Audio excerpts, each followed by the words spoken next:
Welcome to technical बाजी। Hi guys, कैसे हैं आप? दोस्तों, हम किसी को मैसेज करते हैं या वीडियो देखते हैं यूट्यूब पर या कुछ भी काम करते हैं इंटरनेट के ज़रिए। तो दोस्तों, ये होता कैसे है और इंटरनेट चलता कैसे है? आप में से बहुत से लोग ये समझते हैं कि सैटेलाइट से चलता है। तो किसी ज़माने में चलता था, लेकिन अब सैटेलाइट से इसका चलना सिर्फ 2% रह गया है। इन फ्यूचर मैं आगे चल के वीडियो में बताऊंगा कि चलने वाला है। दोस्तों, इंटरनेट पूरी तरह से वायर से चलता है। बहुत कम ऐसा होता है कि वायरलेस से चलता है। अब आपके ज़हन में ये सवाल आएगा कि मेरे हाथ में जो मोबाइल है वो तो वायरलेस है, वहाँ पे तो वायर नहीं है, फिर चल कैसे रहा है? तो दोस्तों, उसके लिए एक चीज़ आपको समझनी होगी। इंटरनेट दोस्तों नाम है एक एग्रीमेंट का, जो एक कंट्री से दूसरी कंट्री, एक नेटवर्क से दूसरे नेटवर्क के साथ होता है। नेटवर्क कहते हैं मशीनों का ग्रुप। अब आपको सिंपल मैं समझाता हूँ। इंटरनेट चलाने के लिए कुछ प्राइवेट कंपनियों ने एक कंट्री से दूसरी कंट्री, दूसरी से तीसरी कंट्री, इस तरह तमाम दुनिया को एक दूसरे के साथ जोड़ा हुआ है। आप ये ग्राफ देखेंगे तो आपको अच्छी तरह से समझ में आ जाएगा कि इंटरनेट के लिए जो केबलें जमीन के अंदर और समुद्र के अंदर बिछाई हुई हैं, समुद्र के अंदर की केबलों को सबमरीन केबल या फाइबर ऑप्टिक केबल कहते हैं। इसकी बहुत ज़्यादा कैपेसिटी होती है और उसे शिप के जरिए बिछाया जाता है। अब दोस्तों, एक कंट्री दूसरी कंट्री समुंदर के अंदर से तो जुड़ गई। इसी तरह दोस्तों, जब आप ज़मीन पे आएंगे, यानी हमारे देश भारत में आप ले लें, आप किसी भी स्टेट में किसी भी सिटी में रहने वाले हों, चाहे मुंबई, दिल्ली या बीच की कोई सिटी हो, लखनऊ हो, तो आप जिस सिटी में हैं उसका टावर और दूसरे टावर एक दूसरे के साथ आपस में जुड़े हुए हैं वायर के ज़रिए। यानी एक तो जाल इंटरनेट के लिए फैला हुआ है समुंदर के अंदर और दूसरा जाल फैला हुआ है ज़मीन के अंदर। अब मान लीजिए आप पुणे में हैं। पुणे से आपने मैसेज किया किसी अपने दोस्त को जो यूके में रहता है, लंदन में रहता है। तो आपने क्या किया? पुणे के कैंप से मैसेज किया, कैंप का जो टावर है उसको मैसेज पहुंचा, टावर ने अपने बाजू वाले टावर को किया। इस तरह से टावर बाय टावर होता हुआ पहुंच गया वो मुंबई। मुंबई में जब टावर एंड हो जाएगा, जाहिर बात है वहां आगे समुंदर है यूके में जाने के लिए, तो मुंबई से वो सीधे चला जाएगा आपका मैसेज सबमरीन केबल के अंदर। वो केबल से होता हुआ दुबई या किसी दूसरे रूट से होता हुआ यूरोप में कहाँ पहुंचेगा? उसके खास स्टेशन पे जो समुंदर से जमीन को मिलाती है जो केबल, वहां पर। फिर वहां से टावर बाय टावर होते हुए आपके दोस्त के रूम में पहुंच जाएगा। और ये सब कुछ दोस्तों फ्रैक्शन ऑफ सेकंड में होता है, सेकंड के 1000वें हिस्से में होता है, इसलिए हमें समझ में नहीं आता। इसी तरह से जब आपका दोस्त उधर से रिप्लाई करेगा तो उसको भी वायरलेस के जरिए पहुंचेगा कहाँ? उसके टावर में, मोबाइल टू टावर, टावर से फिर टावर बाय टावर होता हुआ कहाँ पहुंचेगा? सबमरीन केबल जहाँ पे टर्मिनेट हुई है, यानी लंदन के समुद्र के किनारे। फिर समुद्र के अंदर से होता हुआ दुबई या किसी और रास्ते से होता हुआ मुंबई आएगा, फिर मुंबई से वापस टावर बाय टावर होते हुए पुणे आएगा।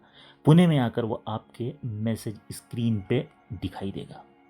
तो दोस्तों, जो समुद्र में कंपनियां केबल बिछाती हैं वो भी प्राइवेट होती हैं, लेकिन गवर्नमेंट बॉडी की परमिशन से बिछाती हैं। तो इस तरह से होता ये है कि ये कंपनियां केबल बिछाकर उसका सिर्फ किराया लेती हैं, डाटा गुजरने का और मेंटेनेंस का। इसीलिए कहा जाता है कि इंटरनेट एक्चुअली फ्री है। फ्री का मतलब ये होता है कि अगर आप अपने घर से कहीं और 10 किलोमीटर, 20 किलोमीटर या पुणे से मुंबई अपनी केबल खोद कर लेके जाएं और इंटरनेट चलाएं, तो आपसे कोई पैसे नहीं लेगा। आपको सिर्फ केबल का खर्चा और जो जमीन आप एक्वायर कर रहे हैं उसका खर्चा आएगा। आपने देखा होगा कि जियो के आने के बाद इंटरनेट काफी सस्ता हो गया। तो उसकी वजह थी, जियो कई साल से काम कर रहा था सिंगापुर से इंडिया, इंडिया से यूरोप तक केबल बिछाने में। तो जियो की अपनी केबल है और जाहिर बात है जब आपकी अपनी चीज कोई हो तो आपको दूसरे को कमीशन या कोई चीज तो देनी नहीं होगी, तो आपको सस्ता पड़ेगा। यही बात जियो के साथ हुई। तो दोस्तों, इस तरह ये कंपनियां जो बड़ी होती है समुद्र के अंदर केबल वाली, वो अपनी बैंडविड्थ को बेचती हैं किसको? जैसे एयरटेल या दूसरे वोडाफोन वगैरह को। फिर ये बेचते हैं इंटरनेट हमें। तो हमारे तक आते आते 2 या 3 स्टेप में थोड़ा महंगा हो जाता है। टियर 1 में दोस्तों भारत की कंपनी टाटा टेलीकॉम है, जिसको पहले VSNL विदेश संचार निगम लिमिटेड कहा जाता था। इंटरनेट 98% दोस्तों समुद्री केबल से चलता है, सिर्फ 2% सैटेलाइट से चलता है। और समुद्र के अंदर केबल बिछाना कोई नया नहीं है दोस्तों। 19वीं सदी से जब टेलीग्राफ चलता था तब से बिछाई जा रही हैं। अब उनमें और ज्यादा इंप्रूवमेंट आया और फाइबर ऑप्टिक आने के बाद में इंटरनेट की जरूरत की वजह से बहुत ज्यादा तेजी से इस पर काम हुआ है। सबमरीन केबल एंटार्कटिका को छोड़कर सारे कॉन्टिनेंट में फैली हुई है। अब अगला सवाल है दोस्तों कि सबमरीन केबल की जहां तक बात हो रही है तो क्या इंटरनेट सैटेलाइट से भी चलता है? तो जी हाँ, कुछ सरकारी एजेंसियां, मिलिट्री वाले और समुद्र में चलने वाले जो जहाज हैं, वेसल, वो इसे यूज करते हैं, क्योंकि उनके पास में टावर वगैरह की कोई कनेक्टिविटी तो होती नहीं है।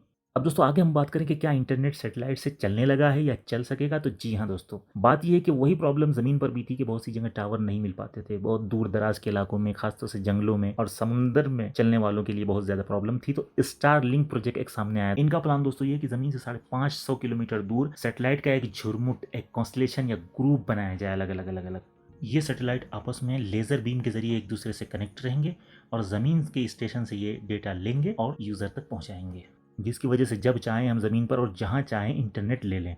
आपको सुनकर हैरानी होगी कि इस सैटेलाइट सिस्टम ने भी काम करना शुरू कर दिया है, मगर बहुत से मुल्कों में अभी इसको परमिशन नहीं मिली है। खासतौर से कनाडा और यूएस में इसने बिल्कुल काम करना शुरू कर दिया है। और इस सिस्टम को हासिल करने के लिए आपके पास में लेकिन एक डिश एंटीना होना चाहिए जो सैटेलाइट से इंटरनेट ले सके। इनका प्लान दोस्तों बहुत बड़ा है, तकरीबन 30,000 सैटेलाइट स्पेस में छोड़ना है, उसके बाद सारी दुनिया इंटरनेट से कनेक्ट होगी। हाल ही में दोस्तों इसकी टेस्टिंग हुई है, तो इसमें 102 एमबीपीएस डाउनलोड की स्पीड मिली है और अपलोड स्पीड भी ठीक ठाक मिली है 40 एमबीपीएस की। सैटेलाइट से इंटरनेट कनेक्ट करने में प्रॉब्लम ये रहा शुरू से कि सैटेलाइट चूंकि काफी दूर जमीन से होता है, तो रेडियो सिग्नल जमीन तक आते आते बहुत कुछ जाया हो जाते हैं, तो काफी कम रफ्तार मिलती है। लेकिन स्पेस एक्स के स्टारलिंक के प्लान ने काफी हद तक लोगों में उम्मीद जगाई है। अब दोस्तों एक सवाल ये आता है जहन में कि जब हम जमीन पर रहते हैं तो इसे कहते हैं इंटरनेट। अब हमारा इन फ्यूचर और अभी भी मार्स और मून से हमारा कनेक्शन होने वाला है और हो रहा है, तो इसे क्या कहेंगे? तो दोस्तों इसके लिए इंटरप्लैनेटरी या इंटरप्लैनेट कहा जाने लगा इसे। फॉर एग्जांपल अभी तक आईएसएस इंटरनेशनल स्पेस स्टेशन जो इंसान का बनाया हुआ सबसे महंगा ऑब्जेक्ट है, ये भी इंटरनेट पर ही काम करता है, यानी जमीन से सिग्नल लेता है और देता है। लेकिन कल को हम जब मार्स पे पहुंचे या मून पे पहुंचे तो उसे कहा जाएगा दोस्तों इंटरप्लैनेट, और ये बिल्कुल सैटेलाइट के सिवा वायर से तो मुमकिन है ही नहीं। तो इसलिए सैटेलाइट सिस्टम को मजबूत किया जा रहा है। उम्मीद करता हूँ दोस्तों ये छोटी सी जानकारी आपको अच्छी लगी होगी, पसंद आई होगी। पसंद आई तो प्लीज लाइक और शेयर करें, और समझ में आए तो सब्सक्राइब कर दें। अपना और अपने प्यारों का बहुत सा ख्याल कीजिए। Thank you.